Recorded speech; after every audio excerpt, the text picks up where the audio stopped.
Well, we're going to talk about gaslighting. It's one of my favorite topics, and targeted individuals deal with a lot of gaslighting. And I've talked about this before: theatrical gaslighting, accusation gaslighting, and it's all to get the target to internalize. Right? They want to program you, they want to warp your brain, they want to mess with you, they want to feed on you. Okay, there's lots of things that happens when someone is gaslighting, right? I mean, they are basically deceiving someone into believing something, right? That's really what it is. Getting you to question your perception, getting you to question yourself, manipulating you into seeing things a certain way, and adopting a mental proposition, a paradigm. Right? You are seeing things through a lens. Okay, and I've talked about that before. When you warp somebody, when you do all these things, when you play all these mind games, you are getting them to see things a certain way. You are critiquing them. You're putting a pair of glasses on them, and the whole world that they see is colored and it appears differently because of the manipulation. After all, humans are very pliable. We're very needy. We're little vessels, and the Bible talks about that, vessels that can be, something that holds good things or something that can be filled up with bad things. And the decisions we make along the way, well, they play a part. I've talked about that as far as the individuals who are participating in gang stalking.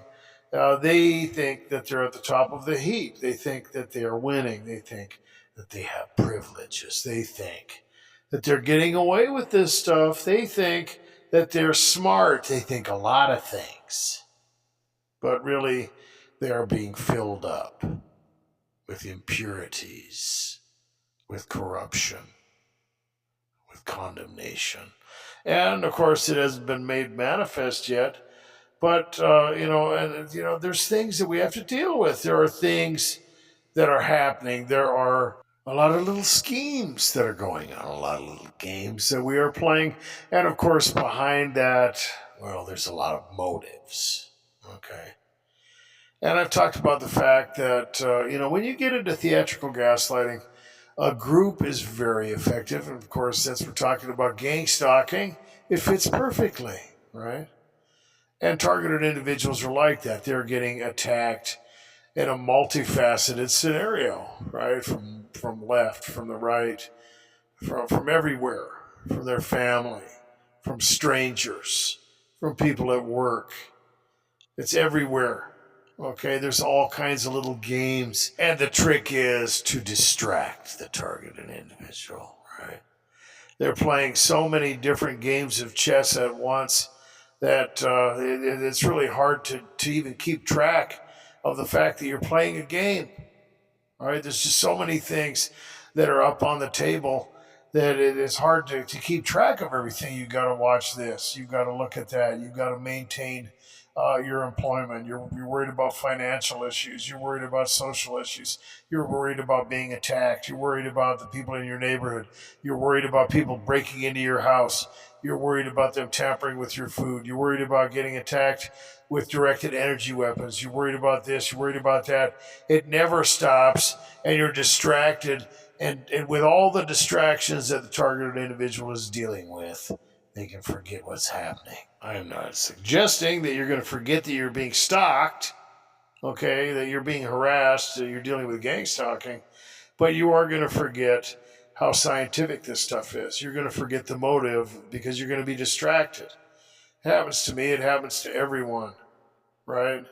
And, it's just the way it is. There's so many things going on in life for people who aren't even dealing with gang stalking that when you throw something like this in, it's a monkey wrench in the system, okay? And, it's based off your needs. You've got all kinds of things that you have to do. You have to live. You have to avoid pain. You have to try to avoid loneliness. You have to try to avoid becoming broke, financial destitution. I mean, there's all kinds of things that you have to take care of. And now you've got to deal with this. It sucks. And it's very distracting, and it opens up a lot of doors, and it presents a lot of opportunities. Okay, it just does. You know, you have to live, but now you have to wrestle with gangstalking. And when you're dealing with theatrical gaslighting, or the accusational stuff, and it follows a type of chain reaction. Right, you get all the theatrics, and targeted individuals are traumatized first. They're sensitized. They're conditioned. They're basically prepped for all these little games. Okay, that's the first thing that people forget. Right, and then, why do they forget? Because it's easy to get lost in this. It's a labyrinth. It's a labyrinth of harassment. You become sensitized, and you can watch videos of gang stalking. What do you see when people? I got all this evidence and everything. Well, 8 times out of 10, you just see someone who's been sensitized, right? You see someone who's out looking for things, and they're forgetting all the other stuff. They're forgetting that they still have to live, that they're playing into this whole scenario by looking for it all the time, by trying to make it happen, by trying to validate themselves. And they're forgetting that this whole scenario has been set up by entities and people that are way ahead of the fact that you've got a body cam, or you're walking around with sunglasses with a camera on it or something. And if all this stuff is as intricate as you believe it is, they're going to know, right? But it doesn't stop people from making the videos. And there they are, and they're videotaping a helicopter that's flying over, or a person wearing a red shirt, or a vehicle with one headlight, man. And what have they forgotten? That this stuff has crept into their mind, that they've been sensitized, they've been conditioned. There was a guy, and he's smart too. I'm not going to mention his name because I don't want to insult him. But this guy has got this stuff broken down, and he made a video about sensitization, right? But I was watching one of his videos, and he got into a fight with somebody, right? He's yelling at this person. He's asking them, what they're doing, and he knows what they're up to, and that they're following him and all this and that and everything. But you know what, man? I would bet you any amount of money that individual had no idea what this guy was talking about. What happened? He's making a video about sensitization, and the next thing you know, he's giving into the tactic. He's fighting with someone over things that are a result of the mind virus that all these gang stalkers and agents and people that are harassing him did to his mind. Right? It happens to me. It happens to you. It'll happen to every targeted individual because that's just the way it is. Okay? And that's one of the first things is, when you get up in the morning, you got to remember what has happened to you. You've been prepped. You have been set up for all this stuff. You have a disadvantage already. And not only that, usually targeted individuals are alone. Right? They don't have someone to remind them. That's one of the reasons why I make these videos, right? I'm here to help, because what happens? People get the gaslighting. People get involved in your life, right? They start doing theatrics. They set this stuff up, man, and then they try to get you to internalize all of it when you screw up.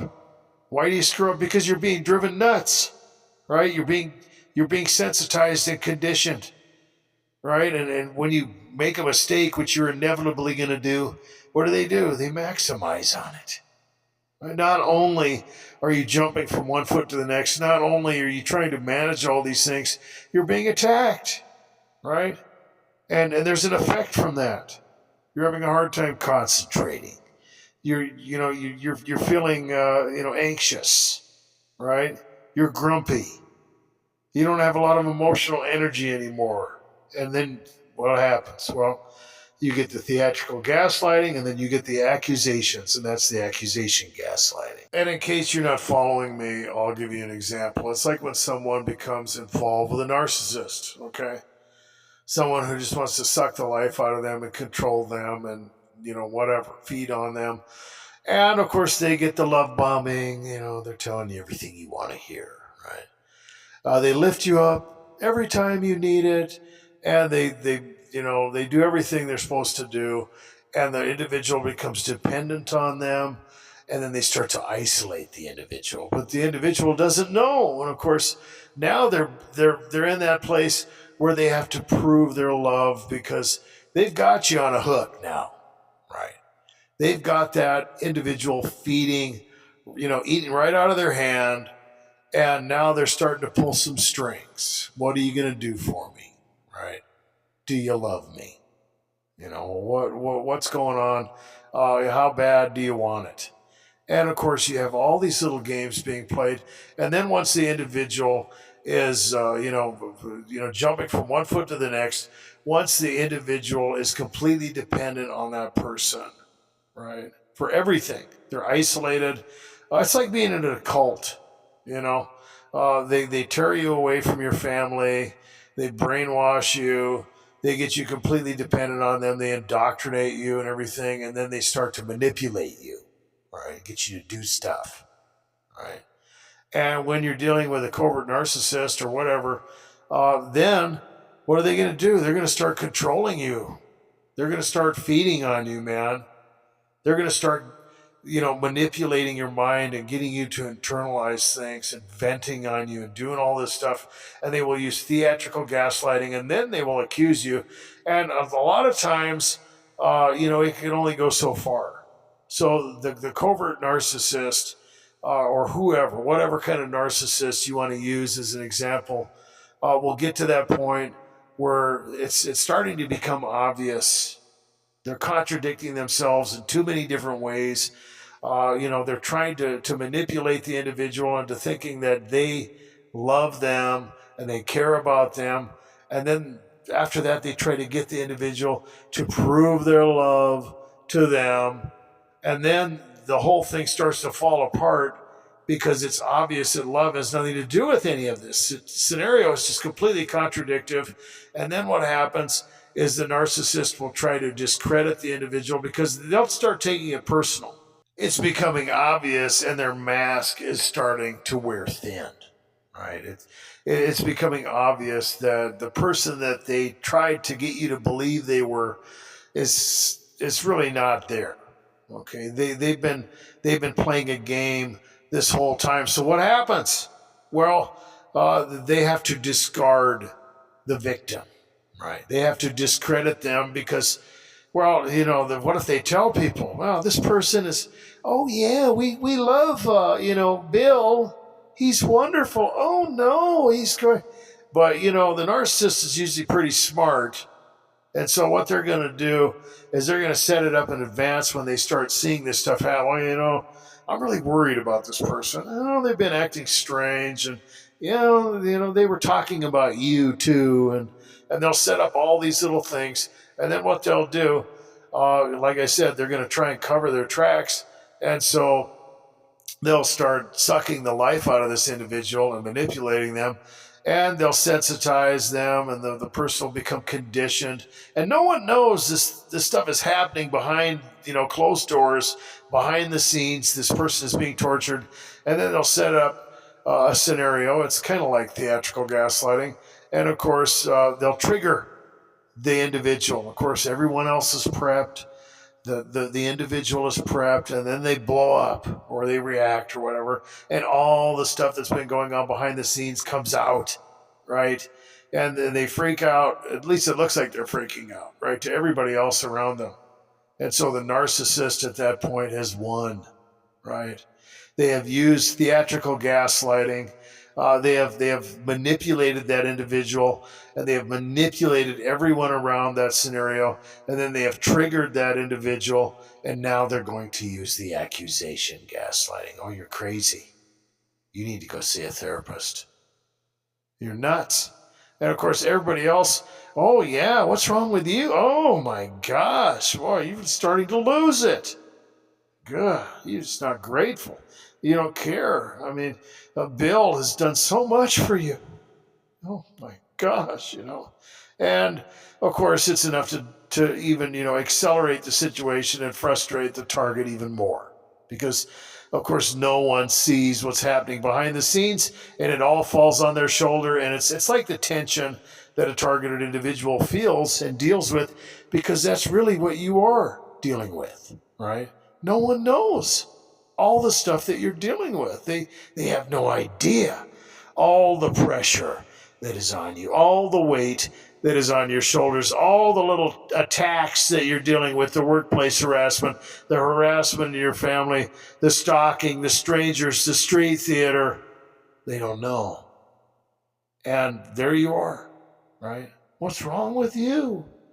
My gosh, have you lost your mind? They don't know. Okay, and it's the same thing. And a lot of targeted individuals will forget what's happening, and they'll start internalizing it because it can become very sophisticated. Okay? But if nothing else, it's just frustrating. Right? You can't win for losing. And it's something that you have to realize is going on. Okay, and I've talked about this before. As a targeted individual who is dealing with obvious harassment, manipulation, mind games, attacks of every kind, well, you have to remember that, in order to keep your cool, in order to remain in a place of homeostasis, you have to kind of step out and observe this stuff in the third person. Okay, you have to. You have to emotionally disconnect from this stuff, and you have to do it for yourself. Okay, forget about everything else and look at this realistically. And a lot of people they'll approach different topics like love or something like that, right? They'll say, well, you gotta love people no matter what. Love is unconditional. There is no such thing as unconditional love. That is a false concept that was made up probably by the devil and his angels. Okay, love is conditional. It will always be conditional, and it's just a fundamental reality. Okay, and we can look into the scriptures to see those things. Everything has conditions. Everything has factors that go into it. Yes, love suffers much, and so on and so forth. But it's real, and in order to be real, there are conditions. Okay, right? If you're dealing with a family member, for example, and they're abusing you or whatever, well, the fundamental reality of any situation, love or anything like that, is you have to take care of yourself, or you're not going to be able to help anybody, whether it's finances, whether it's love, or whatever it is. Okay, and if you don't love yourself enough to at least stand up for yourself or protect yourself or whatever, you're not going to be able to love anybody else, right? There's no love in the ghetto, right? You do the old Elvis song. Why? Because there's nothing left, okay? And if you just let people abuse you and there's nothing there, and you don't even, try to take care of yourself, what are you going to have to give someone? Nothing. You're not going to have anything, okay? And but see, these things are going to get taken out of perspective. It always happens that way. Love is a good example of that, okay? And a lot of times that's going to be brought into this scenario. But it's a great example of how the straw man argument can be created, and the internalization of something that doesn't even exist in reality can become an axiom where people are manipulated, okay? It's just a false concept. I could go on and on and on about false concepts. Love or unconditional forgiveness is the perfect example, because when someone is experiencing gang stalking, they are subject to circumstances that are out of their control. There's constant stimuli around the targeted individual. They're being harassed, they're being attacked, okay? And there's going to be an effect of that. Okay, you're not going to be it's going to be pretty hard for you to play captain of the love boat when people are harassing you and driving you insane. Okay? And for you to adopt the idea that you just have to put up with it and accept it and be happy and have all this emotional energy and all these things, and that none of this stuff is going to affect you. I mean, you're already playing a Hollywood role, basically, because you have to pretend like everything is normal. You have to pretend like none of this stuff is happening. You have to, put on your best act and try to survive. You're performing at work. You're performing in front of family members. You're trying to keep up in your social circle. You're trying to look normal, and the whole time you're being driven insane. You're being driven mad. Okay, you're being attacked. Okay, and why would someone use that? Because it's something that you have to internalize, right? If you buy into all this stuff, if you buy into the false concept, if you buy into the false axiom, then it's going to fall on your shoulders, and eventually you're going to see yourself as a failure, or you're going to internalize it some way, or you're going to build some type of proposition about the people around you, or about the creator of the universe, or whatever, and it's not going to be based in reality. Okay, because what have you forgotten? You've forgotten the fact that you are being attacked. You've forgotten the fact that you've been put into a scenario that was designed to manipulate you. That the motive behind this whole thing is to get you to buy into the baloney, right? And it's perfect. And the reason I said it, the whole idea of unconditional love came from, the devil and his angels, is because they have control over this world right now. They have control over circumstances. They have control over gang stalking. And if they can get you into a place where they can affect you with all these circumstances, which is basically inevitable, and get you to put on the glasses that you have to fix all these things, and that you have to, have all these little concepts and all these other things going on, then they're going to be able to manipulate you. They're going to be able to gaslight you. They're going to be able to do the thing that they want to do, and that's destroy you eventually. And they'll get you to believe that you deserved it. They'll get you to believe that somehow you could have stopped it, and they will maximize on that emotional currency, because that's what they feed on. You got to understand that. So when you step out of that emotional state and you go into the third person and start looking at this, you are doing it for yourself. And that's okay. You have to realize that. Okay? You don't have to play into these games. You don't have to become upset when these people want to set up these little theatrical scenarios around you and try to push your buttons. And, you have to look normal and hop from one foot to the other. And no, you don't have to do that. Okay? Like I said, the first thing is always the first thing. And if you ain't got nothing to give, you're not going to be able to give it. You have to take care of yourself. And you have to remember that these people are after you. You have to remember that there is a motive behind this whole thing, and that you can become distorted in your perspective. And that's really what gaslighting is. And everybody is playing roles anyway. Okay, so when you step out into the third person, it's not like you're disconnecting from reality. You're just looking at it from a different vantage point, because technically life is like a theater anyway. The problem is the equation you're dealing with has been hijacked. All the means of communication and stimuli that come into your life, and originally were intended to communicate things that were legitimate, right? Love, peace, life, whatever. But it's been hijacked, right? Everything is turned upside down. The kingdom of darkness is ruling the planet right now. The good guy loses. The bad guy wins. Justice is obfuscated. The targeted individual is oppressed. They are harassed. They are illegally stalked.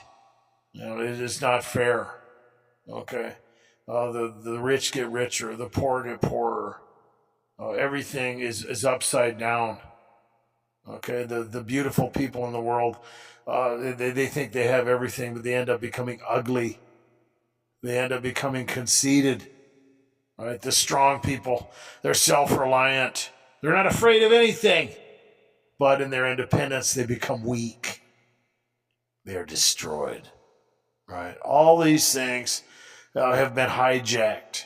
Okay? The world that you live in is displaying things. The realities that are coming forward are completely contradictory to what they should be.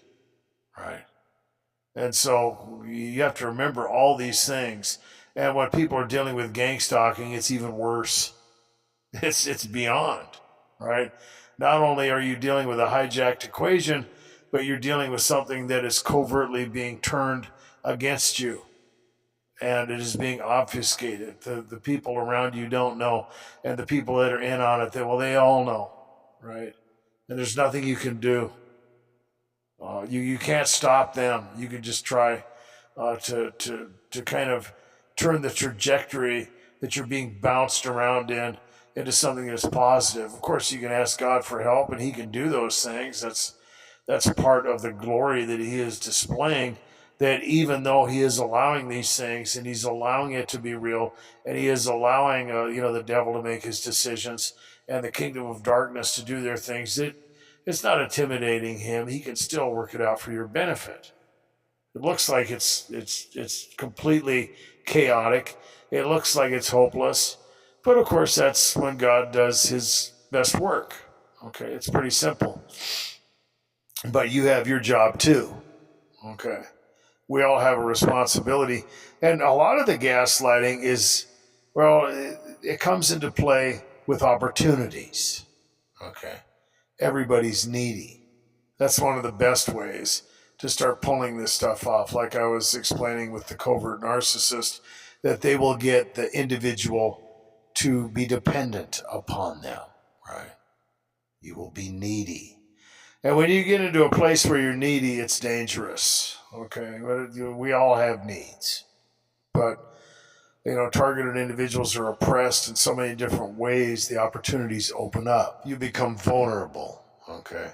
And targets are ganged up on. Okay, that's the essence of what you're dealing with. The people collaborate together. They are in collusion. They have little schemes that they are setting you up in. Okay, and then there's the schemes that are beyond that. They involve the things that are coming from the spiritual dimension, and there's little puppets that are being, brought into your life, and infiltrators, and honeypots, and agents, and agitators, right?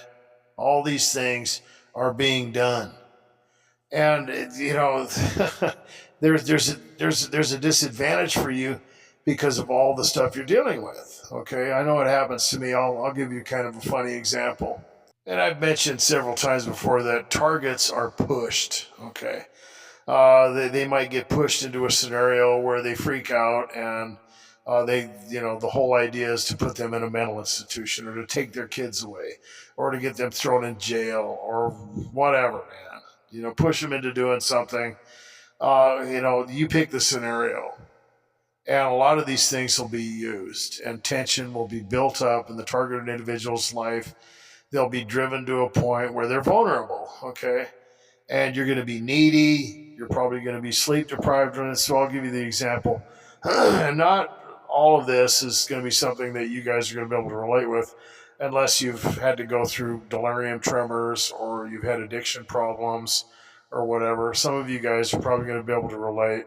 And I used to be addicted to tranquilizers pretty bad, and I was always going through the withdrawals. Okay, so it opened up a great opportunity for harassing me, right? And just basically getting away with murder. And I've talked about that before. When targets, they get themselves into a compromised scenario where they become maybe addicted to something. Anytime somebody's taking pills or something, there's plausible deniability and culpability, in the sense that you could say, well, they're crazy, right? They're on meds. They're on medication, And of course, people are just gonna. There's going to be an opportunity there to discredit the individual, or they have an alcohol problem. I drank. A lot of times that stuff is associated with mental illness or whatever. So it opens up a great opportunity, not only for that, but discrediting the individual. But there were a lot of times where I would be getting harassed and dealing with gangstalking on top of all that stuff, right? So not only, if they just would have left me alone, it would have been bad enough. Sometimes you don't sleep for weeks or even months when you're dealing with that stuff. And, just as a quick caveat, if you are dealing with a tranquilizer addiction with benzos, I've got another channel called Benzo Survivor. and there's more details in that. If you've been trying to detox and you can't do it, that stuff is evil. I'm not going to go into it right now because that's not what this channel is about. But there is a way to do it, and it's an unreal scenario to where it's going to take you a long time if you have post-acute withdrawal to get that stuff out of your system. But anyway, getting back to the story here, there were a lot of times where I would get attacked at my worst moments. It might be, years of sleep deprivation, torture, and anybody who doesn't know what delirium tremors is, it's like if you were going to have the worst day of your life. We'll say all your friends died, or whatever, or your spouse, died, or your favorite pet, whatever, and you add in anxiety, and you're getting chased by a large wild animal that wants to kill you.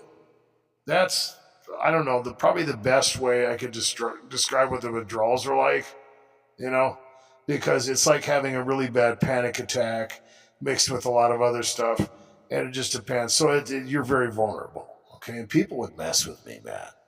I mean, you guys know that gangstalkers are cheesy, but I mean, they are. I mean, they don't care. There's some of them just have no standards. There's no chivalry involved, okay? And there was one time, and like I said, you get pushed into scenarios, and preferably they'll throw maybe an innocent victim in the way, or they'll try to get you to freak out. You have the mass shooters. You got people like Myron May or whatever. I don't know if he's the best example because he kind of went looking for it, and his story was kind of muddled up a little bit. I'm not going to judge him, but the whole point is to push somebody into a place where they react, okay? Because technically the gangstalkers are being condemned, they're being destroyed, and ultimately the goal of the kingdom of darkness is for everybody to just it's like that movie Needful Things. If you guys have watched that, it's a great movie to see how the kingdom of darkness orchestrates people and moves them against each other. It's kind of like gangstalking, okay? It is. And it shows how the interworkings of this stuff and the spiritual dimension go together. But anyway, I was feeling pretty rough, and I'm in this this scenario where I was around a group of people, and of course they're messing with me, right? And there I am, I'm needy, and I've got to be in this location. I've got to be around these people. All the games are being played, and so I've they brought this kid into the scenario. Okay, it was like the innocent victim. Okay, I am not blaming the kid, but I'm pretty sure that they told this kid to do what I'm about to tell you. Okay, and so you would think just by logic that all the other people that were in that room that knew this kid, that if he was feeling mischievous and wanted to play around with somebody, that he would be playing around with them. Never met this kid before in my life. Okay. He comes running into the room as this little kid, and he's got a squirt gun. Okay. And you'd think that, he would be, if he was feeling mischievous with a squirt gun, he'd go after people he knew or he'd play games, but he was dead set on me. Never met the kid, had no idea who he was. He squirted me in the face. He squirted me in the eyes. And of course they're laughing, right? Oh yeah, he likes you. Show him your squirt gun. And so this kid, he's hiding behind stuff. He's jumping around. He's hyper. He's boisterous. He's jumping on my back. He's trying to squirt me in the ears with this thing. He squirted me in the eyes. He's literally aiming for my eyes and everything. And it was just, it was nuts. And it was obviously inappropriate, okay? And they're laughing. Oh, he wants to play with you. Oh, it looks like he looks like little Freddy found a friend, and they knew what was going on. And I've talked about the fact that gangstalking is reckless. Okay, it just is. Who knows? What somebody is going to do. Who knows when they're going to freak out, or what kind of reciprocal effects from the stress are going to involve innocent victims, whether they get into a car accident because they're distracted or tired or something, and kill a family of five, or whatever. You get into the Myron May scenario when people are harassed and they're driven to the point where they're just wondering if everything's even real. They're in a gang stalking psychosis. You never know what's going to happen. It's reckless. Okay, it is. But they set this thing up. I know they did. There's no way that kid is just going to come in and do all these things. And it's just like, it was the perfect scenario, because if I would have freaked out, man, then what would have happened? Oh, well, it's just a kid. He just wants to play with you, Oh, how horrible. Oh, poor little Freddy. Oh, we didn't, and he's being mean. And of course, now at that point, you get into the accusation gaslighting. And I've talked about this before, too, that a lot of the little games that they're playing, they have to do with the justification of this stuff, right? If you do, the one little thing wrong, it's like being in a relationship with a narcissist. Now they have the right to torture you, right? You deserve it now. Oh, look what you did. Forget about the manipulation. Forget about the setup. Forget about all this stuff. Now it's you have to internalize the fact that you deserve it. And the Kingdom of Darkness is really good at this stuff too, because they always do that, right? Gangstalking is the epitome of their arm twisting, jamming it in the cookie jar equation of that type of gaslighting. Okay.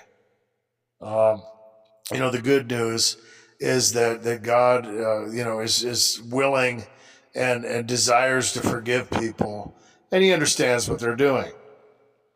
But that's the whole game. Okay. And then you move into the accusation gaslighting, and then they want you to internalize the whole thing. And it's just classic. Okay. And targeted individuals are going to be dealing with that. So what's the point of all this? Is that you're going to experience effects from harassment. You have to remember that. You have to remember that emotional manipulation is at the key to getting you to react to this stuff. There is a motive. It is actually very scientific. Okay.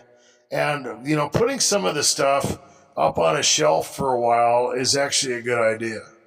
Okay. Keeping your life as simple as possible, and remembering that each day, you don't have to fix all these things. Okay. You don't have to worry about tomorrow. You don't have to, get triggered and live in the past, because that's what's going to happen. It's almost like being a time traveler, dealing with all these psychological techniques, because you're either getting triggered into the past and to where you're thinking about something that's going to get you emotional that has nothing to do with what you have to do today, or you're being driven into the future where you're worried about things that haven't even happened yet, that you have no control over. Okay? It happens to me every day. I've got to deal with this. Sometimes it gets out of control. Okay? So, even if you're not being harassed, even if you're, dealing with just the reciprocal effects of this stuff, the gaslighting is going to continue.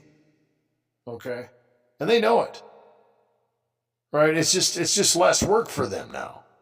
After they've traumatized a victim, after they have sensitized and conditioned someone to all these things, then they can just, sit back and watch you, flip out, man, basically. Right? Because you've had that traumatic invasion into your psyche. Right? You've had all the psychological effects take hold of you. You're trying to live your life. You're trying to perform. You're trying to do all these things. And, if you forget what's really happened, and if you start buying into this and looking at you as the problem instead of all these things that actually got you where you are, that's what they want. You can't let that happen, man. That's one of the things that is primary about my videos, is I want you to remember that these things have an effect. Right? You're not watching, unless you're one of those stupid, idiots out there, those trolls that are looking for a victim. Okay, and they're eventually going to be, they're getting baited. Okay, but anyway, you're watching this for a reason. Okay, and the reason is because you're dealing with harassment. The reason is is because you need validation. You need someone to help you. You need someone who's going to understand what's going on, because most target individuals out there don't have anybody to talk to. And it's easy to forget, right? You start trying to square the circle. You're not ever going to be able to make sense of any of this stuff. And that's the next thing. And the last thing we're going to talk about is because it doesn't make sense. Okay? It's like the unorthodox behavior that is used in gangstalking when people are doing the street theater or the whistling or the coughing or the sarcasm or just the weird stuff or whatever. Okay? You can't sit around and try to explain to someone that what they're doing is wrong when they're trying to do it purposefully that way. It's not supposed to make sense. It's like when people get frustrated and say, oh, the government's just trying to get me off drugs. Well, they have a pretty crappy way of doing that then, don't they? They've almost driven you to suicide. They've got you homeless on the street with this program that supposedly is for your good, and they just want you to leave the crack pipe alone and get your stuff together. But for some reason, they just haven't figured out that driving someone crazy doesn't work. Give me a break. None of this makes sense. You don't have to square that circle because it's not going to work. Okay? This stuff is designed this way. Don't ever get into the place where you're trying to put this stuff into logical little piles and boxes and arrange it, because at that point people are just buying into the delusions. Okay? They are not trying to help you. A lot of people get that's one of the things they love to mix in with this for your good. Oh, we're just the angels tearing all the bad things away from your life. God can work it out that way. God can turn that into something, what they're doing, in other words, into something good, but it has nothing to do with them. And I've talked about that before. They want to take credit for the things that God is working out and masterfully taking and using for your benefit. But all the while, they're just trying to destroy you. Okay? Don't let them hijack that too. Never. Never let them do that. Well, guys, it's getting late and I've got to go to work again. But hopefully this video has helped someone out. Be good to yourselves. Be safe.